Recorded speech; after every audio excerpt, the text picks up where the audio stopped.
Where's Bill? I'd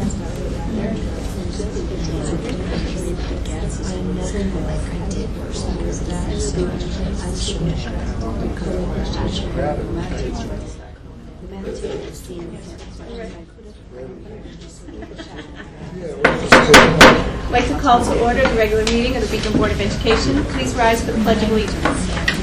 I pledge allegiance to the flag of the United States of America and to the republic for which it stands, one nation, under God, indivisible, with liberty and justice for all.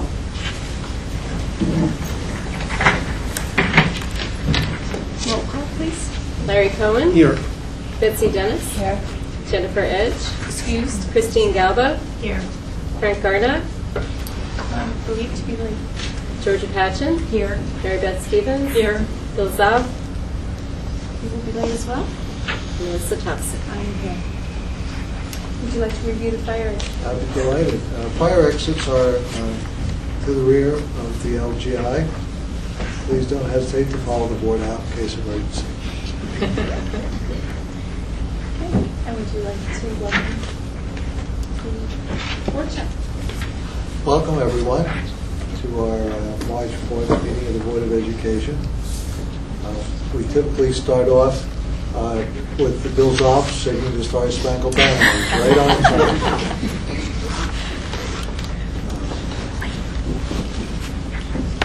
Our wonderful Assistant Superintendent for Business, Anne Marie Corderoni, has agreed this evening to continue on with the budget process and speak with us about this thing called the tax cap.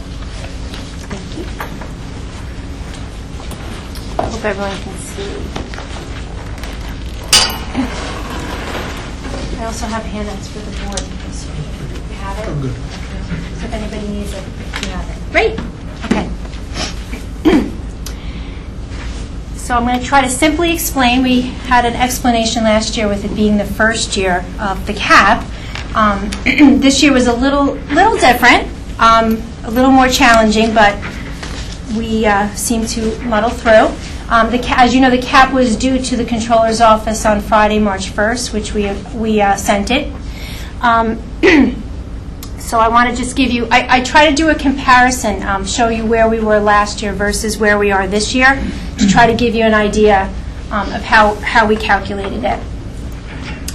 So if you want to start on the top line, the prior year tax levy, underneath I put it was the budget and the bus proposition. So you remember that the levy was raised to include the total budget and the total bus proposition. So both of those, the Prop 1 and Prop 2 are in both of those numbers on the top.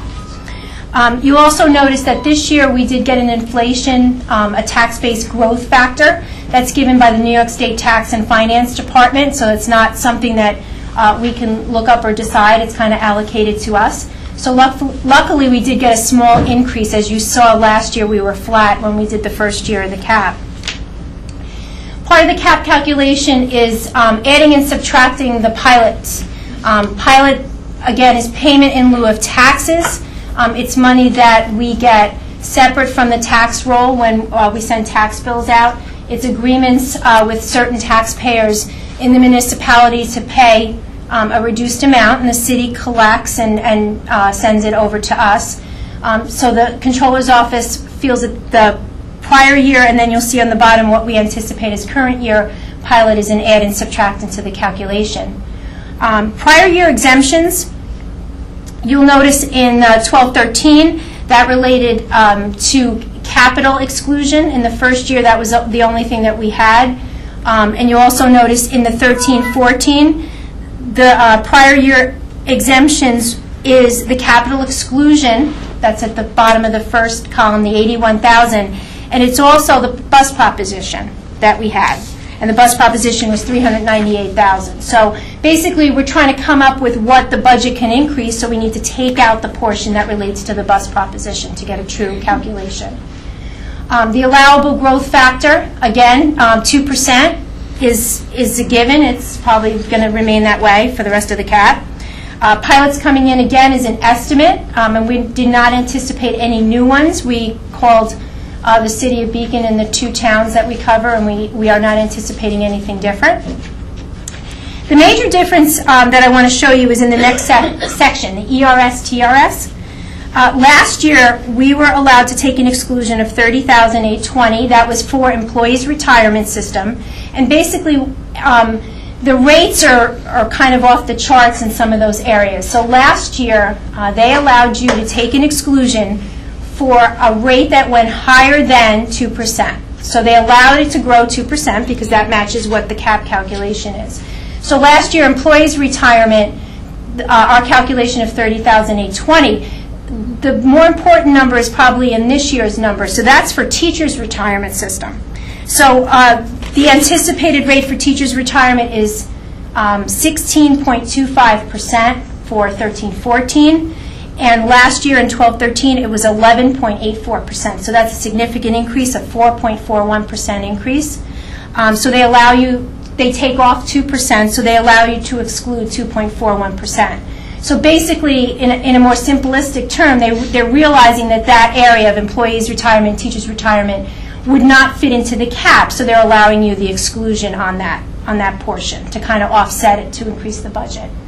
Capital exclusion, again, is the difference between our principal and interest payments less our building aid.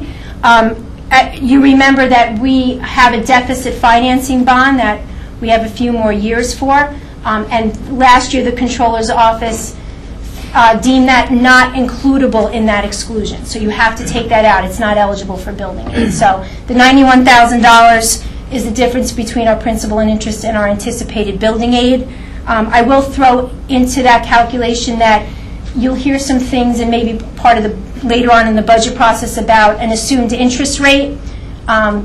The state education department went around and said, well, everybody's refunding their bonds, and we're paying some of your old bonds. We're paying you building aid at a much higher percentage. So they went back on some of our bonds. They're going to actually reduce the amount, the assumed interest rate that we're paying.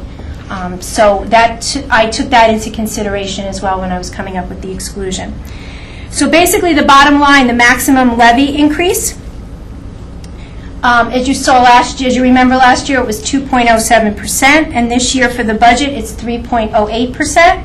And again, remember, that's mainly there on the exclusion part is the teacher's retirement exclusion that allowed that to go up. So for right now, when we sent this off to the Controller's Office, we're going with the 3.08% as a levy increase under the tax cap. Anne-Marie, I know you spent a lot of time on this, and we appreciate your efforts, because it's just like I hear from Dr. Walkley, everything is new this year, so there's a lot of new terms, vocabulary, and rules and regulations, so thanks for your good work. Thank you. So I guess when the community asks, we thought it was a 2% tax cap, and it's actually 3.08. The bottom line reason is that the teacher retirement Yes. is the cause of that. Right. Okay. I know that some of our neighboring districts are approaching 4% or higher, Right. so that'll be interesting to see how that's received. Sure, that goes on. Does the board have any questions? I guess there's not much we could do with it other than adjust to it, right? Right, that's correct. Actually, I do have one question, sorry. Just when you see it, it is, such a significant or noticeable jump in the ERS to TRS. Is it that we're not getting as much state aid, or just that we're allowed to exclude more? Right. Well, in the budget, so you're trying to work within the framework of a cap. So the teacher's retirement, when we have to figure out how much to budget for the teacher's retirement area, we have to take 16.25% of the salaries of the employees that fall under teacher's retirement and budget for that. And that from, if you compare last year to this year, it went up more than 2%. It went up 4%. So the way the Controller's Office looks at that is to say, okay, well, 2% is okay, but anything above that, anything that increases in that area more than 2%, you can exclude. So that number is calculated based on estimated salaries times 2.4%. So it does give you, it's trying to help you fit within the cap without basically, it's trying to make you fit within the cap knowing that you have a 16% expenditure that you have to budget for. It's hard to compare and contrast the two numbers because last year it was ERS that went up more than 2%, and we did not have a TRS exclusion. This year, ERS did not go up more than 2% because they had their big increase last year. This year, it's teachers' retirement's turn to go up more. So that's why the numbers are the way they are. But that is one of the allowable exclusions besides capital that we're allowed to add back to the budget. Thank you, madam. Great Welcome. job. Appreciate it.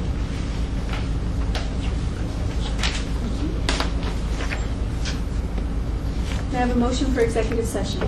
Motion to adjourn to executive session to review the employment history of particular individual for the purpose of discussing collective bargaining with the CSEA, and to review matters leading to the employment of a particular individual, and the board will return as soon as possible. Second. Comments or questions? All those in favor? Opposed? Motion carried. The board will return as quickly as possible.